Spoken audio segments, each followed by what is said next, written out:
मार्गशीर्ष अमावस्या व्रत कथा।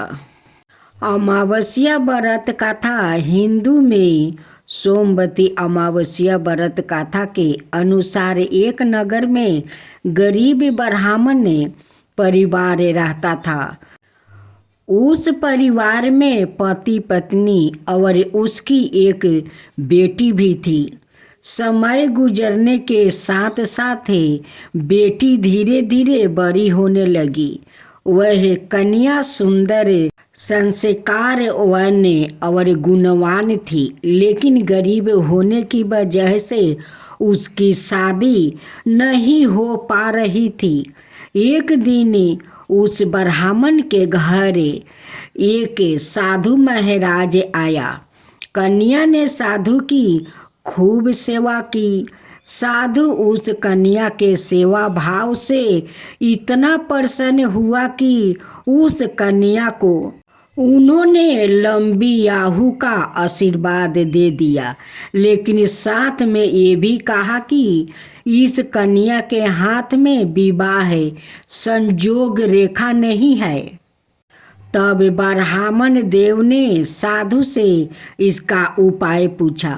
साधु महाराज ने कुछ देर सोचने के बाद अपनी अंतरिक्ष में ध्यान करके बताया कि यहाँ से कुछ ही दूरी पर एक गांव में सोना नाम की वो धोबिन रहती है। अपने बेटे और बहू के साथ रहती है, जो संस्कार संपन्न है, पति परायण है। यदि यह कन्या उस धोबिन की सेवा करे और बदले में वह धोबिन प्रसन्न होकर इसकी शादी में अपने मांग का सिंदूर लगा देती है और उसके बाद इस कन्या का विवाह हो जाएगा, तो इससे कन्या का विधवा योग नष्ट हो जाएगा। साधु ने यह भी बताया कि वो महिला कहीं आती जाती नहीं है। यह सुनकर ब्राह्मणी ने अपनी बेटी से धोबिन की सेवा करने को कहती है। अगले दिन से ही कन्या प्रात काल उठकर सोना धोबिन के घर चली जाती है और वहाँ जाकर उसके घर की काम धंधा और सर सफाई सारे कार्य करके अपने घर वापस लौट आती है। एक दिन सोना धोबिन ने अपनी बहू से पूछा कि तुम तो सुबह ही सारे काम कर लेती हो और मुझे पता भी नहीं चलता। बहू ने कहा, माँ जी, मैंने सोचा कि आप ही सुबह उठकर सारे काम कर लेती है, क्योंकि मैं तो देर से उठती हूँ। यह सब जानकर दोनों सास बहू अपने घर की निगरानी वो करने लगी कि आखिर कौन है जो सुबह घर आकर सारा काम करके चली जाती है। कई दिनों के बाद धोबिन ने देखती है कि उनके घर में एक कन्या मुंह ढके अंधेरे में आती है और सारे काम करने के बाद वो चली जाती है। जब वह कन्या जाने लगी तो सोना धोबिन उसके पैरों पर गिर पड़ी और पूछने लगी कि आप कौन है और मेरे घर की सारे काम क्यों करती है। तब कन्या ने साधु द्वारा कही गई बात सोना धोबिन को बताती है। सोना धोबिन पति परायण थी और उसमें तेज था। वह उस कन्या की मदद करने के लिए तैयार हो जाती है। सोना धोबिन के पति बहुत बीमार थे। उसने अपनी बहू से अपने लौट आने तक घर पर ही रहने को कही। सोना धोबिन ने जैसे ही उस कन्या की मांग में अपना सिंदूर लगाती है, सोना धोबिन का पति वो मर जाता है। उसे इस बात का पता चल गया। सोना धोबिन उस दिन अपने घर से निर्जल ही चली थी, यह सोच कर कि रास्ते में उसे कहीं पीपल का पेड़ मिलेगा तो वह उसे भौंरी देकर और परिक्रमा करके ही वो जल ग्रहण करेगी। उस दिन अमावस्या थी। ब्राह्मण के घर से मिले हुए पकवान की जगह सोना धोबिन ने ईंट के टुकड़ों से 108 बार भौंरी देकर 108 बार पीपल के पेड़ की परिक्रमा की और उसके बाद ही जल ग्रहण किया। ऐसे करते ही उसका पति फिर से जिंदा हो गया। माँ काली का कथा। माँ दुर्गा का विकराल रूप है। माँ काली और यह बात जानते हैं कि दुष्टों का संहार करने के लिए माँ ने यह रूप धारण किया था। शास्त्रों में माँ के इस रूप को धारण करने के पीछे कई कथाएं प्रचलित है। एक बार दारुक नाम के असुर ने ब्रह्मा को प्रसन्न किया। उनके द्वारा दिए गए वरदान से वह देवों और ब्राह्मणों को प्रलय की अग्नि के समान दुख देने लगा। उसने सभी धार्मिक अनुष्ठान बंद करवा दिया और स्वर्ग लोक में अपना राज्य स्थापित कर लिया। सभी देवता ब्रह्मा और विष्णु के धाम पहुँचे। ब्रह्मा जी ने बताया कि यह दुष्ट केवल स्त्री दरबार मारा जाएगा। तब ब्राह्मण विष्णु सहित सभी देव स्त्री रूप धारण दुष्टों दारुक से लड़ने गया, परंतु वह दैत्य अत्यंत बलशाली था। उसने उन सभी को परास्त कर भगा दिया।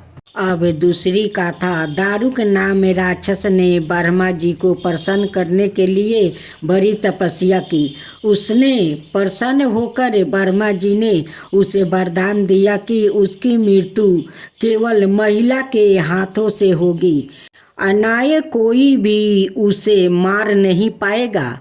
और राक्षस ब्रह्मा जी के वरदान का गलत फायदा उठाने लगा और उसने सारे ब्राह्मणों, संतों और देवताओं का जीना मुश्किल कर दिया। उसने अपनी शक्ति से सारे अनुष्ठान बंद करवा दिया और स्वर्ग पर अपना राज जमाकर बैठ गया।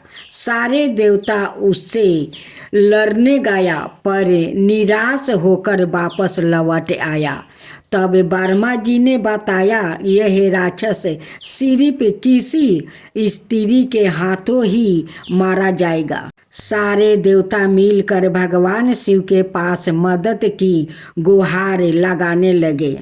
दारुक राक्षस के अंतक के बारे में बताया। तब इस समस्या के समाधान के लिए भोलेनाथ ने जगत जननी माँ पार्वती की तरफ देखा और कहा, हे कल्याणी, जगत के हित के लिए और उस दारू के दैत्य के लिए मैं तुमसे प्रार्थना करता हूँ। इतना सुनकर माता पार्वती मुस्कुराई और अपना एक अंश भगवान भोलेनाथ में प्रवेश करवा दिया। माँ भगवती का वो अंश भगवान शिव के गले से अवतारित हुआ। भोलेनाथ ने तभी अपना तीसरा नेत्र खोला और उनके नेत्र के द्वार से माँ ने भयंकर काली का विकराल रूप धारण कर लिया। उनके इस रूप को देखकर देवता और राक्षस वहाँ से भागने लगा। उनका रूप इतना भयंकर था कि कोई भी उनके सामने टिक नहीं पाया। माँ काली के सिर्फ हुंकार से ही सारे दैत्यों का नाश हो गया। सारे असुरों जल कर भस्म हो गया। लेकिन तब भी उनका गुस्सा शांत नहीं हुआ और उनके क्रोध की अग्नि से सारे लोग जलने लगा। देवताओं ने पुनः भोलेनाथ से मदद मांगी। तब महादेव ने माँ काली के गुस्से को शांत करने के लिए एक बालक का रूप धारण किया। उनके इस रूप को बटुक भैरव भी कहा जाता है। और उस बालक के रूप में भोलेनाथ जोर जोर से रोने लगे। उनके रोने की आवाज़ माँ काली के कानों में पड़ी। माता ने उस प्यार से बालक को अपने गले से लगा लिया और तभी माता वापस से अपने सुमिया रूप में आ गई। अब काली माता की आरती। जय जय जय काली माँ, जय जय जय महाकाली, जय जय जय काली माँ, जय जय जय महाकाली। दुख हरने वाली, सुख की देने वाली, दुख हरने वाली, सुख की देने वाली। शुभ न शुभ को तूने मारा, चंड मुंड के अंत सहारा। काली रूप है तेज तुम्हारा, काली रूप है तेज तुम्हारा। भक्तन करे जो तारन तुम्हारा, जो भी माँ को शीश नवाता, जो भी माँ को शीश नवाता। काली कृपा से सुखी पाता, घंटा शंख बाजे अपारा। आरती माँ की करो हम सारा। जय जय जय काली माँ, जय जय जय महाकाली। दुख हरने वाली, सुखी की देने वाली। जय जय काली माँ, जय जय महाकाली। दुख हरने वाली, सुखी की देने वाली। जय जय जय काली माँ, जय जय